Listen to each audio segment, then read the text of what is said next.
Welcome to our channel. Today we how to install budgeting connections with NerdWallet accounts, beginner guide step by step clearly. To begin, open your web browser and navigate to the NerdWallet website. Log into your NerdWallet account using your email and password. Once logged in, locate the budgeting tab in the main navigation menu. Click on the budgeting tab to access your budgeting tools. On the budgeting page, find the option to connect your financial accounts. Select Connect Accounts to start linking your bank or credit card accounts. You will see a list of supported financial institutions. Choose your bank or financial institution from the list provided.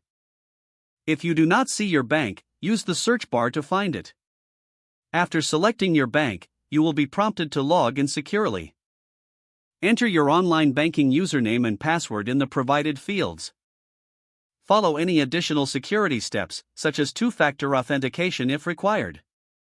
Once logged in, confirm that you want to allow NerdWallet to access your account data. After granting permission, your financial account will begin connecting to NerdWallet. Wait for the connection process to complete. This may take a few moments. Once connected, review your imported transactions and account balances. Customize your budget categories based on your spending habits and goals. Adjust the budget settings to reflect your preferred budget limits. Monitor your budget regularly to track your spending and savings. Utilize NerdWallet's budgeting tools to gain insights into your financial habits. You can make ongoing adjustments to your budget as your financial situation changes.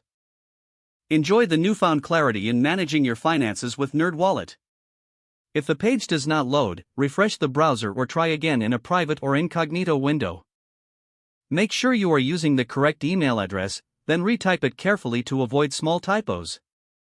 If your password is not accepted, use the reset option and create a new strong password you can remember.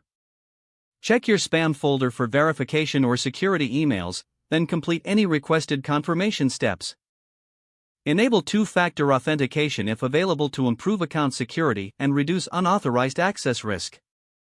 After signing in, review your profile details so your contact information and settings are accurate and current. Don't forget to like this video and subscribe to our channel for more step-by-step tech guides.